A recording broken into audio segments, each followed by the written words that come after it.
לאורך חייה של הרשות התעמרו בה לא מעט מנהלים, אבל זו שעומדת היום בראשה מעוררת געגועים לכל אלה שעברו בה. אלה מנהלים שמונו בידי פוליטיקאים ונאלצו להוכיח, או בין אם נאלצו ובין אם הם עושים את זה בהתנדבות, מוכיחים נאמנות מוחלטת לאלה שמינו אותם, לשולחיהם. מה שחורג היום חורג אפילו מזה. כל ישראל, האח העני והצנוע במשפחת רשות השידור, שתמיד היה ככה חי בתחושה של קיפוח מסוים, הפך לשדה קרב בין המנהלים לבין עצמם. לוח התוכניות של הרדיו הפך בידי ההנהלה לאיזה ארגז ממתקים שממנו היא מחלקת שעות שידור או לעצמה או למקורביה. ההנהלה שחיברה את הסיסמה המתקתקה הזאת, השידור הציבורי שלכם ובשבילכם, חמדה אותו, את השידור הציבורי כולו, לעצמה ובשבילה. הניחו לנו, הניחו לכל ישראל, טפלו במי שצריך לטפל.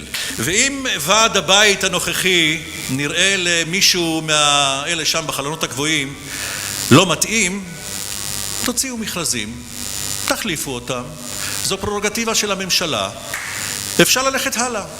לא צריך כדי להחליף 3, 4, 5 או 6 מנהלים לבנות מנהלת חדשה, שלמה, מקבילה. במקום שבו אנשים דעתנים לומדים לשתוק, לא יכול לפרוח שיח ביקורתי. די להרס הציבור, להרס הרדיו הציבורי הכי טוב בישראל.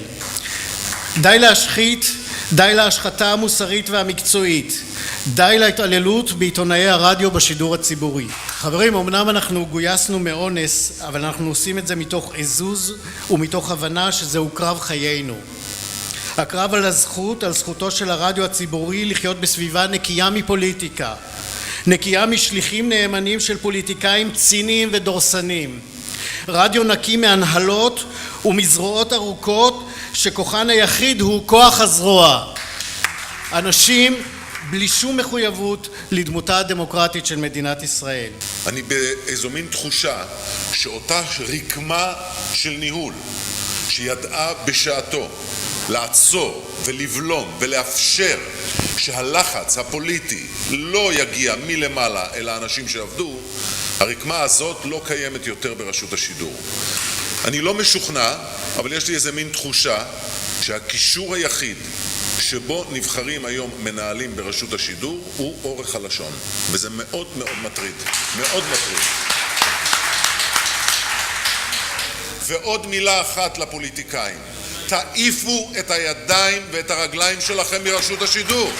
אני כל כך נחרדת לשמוע את הסיפורים מעמיתיי בכל ישראל וברשות השידור, ולהבין עד כמה הפוליטיקאים באמת איבדו בושה דרך השליחים שלהם. אם זאת העבודה שהם עושים כשיש להם כאלה אזיקים על הידיים, אז מה יקרה כשיורידו את האזיקים? והלוואי ויורידו את האזיקים. הגעתי לכל ישראל כשעוד היה רשות ממלכתית, ולפני כן הוא היה מחלקה במשרד ראש הממשלה. הזמנים האלה עברו ואסור שיחזרו. כל ישראל צריך להיות ברשות ציבורית של הציבור, למען הציבור.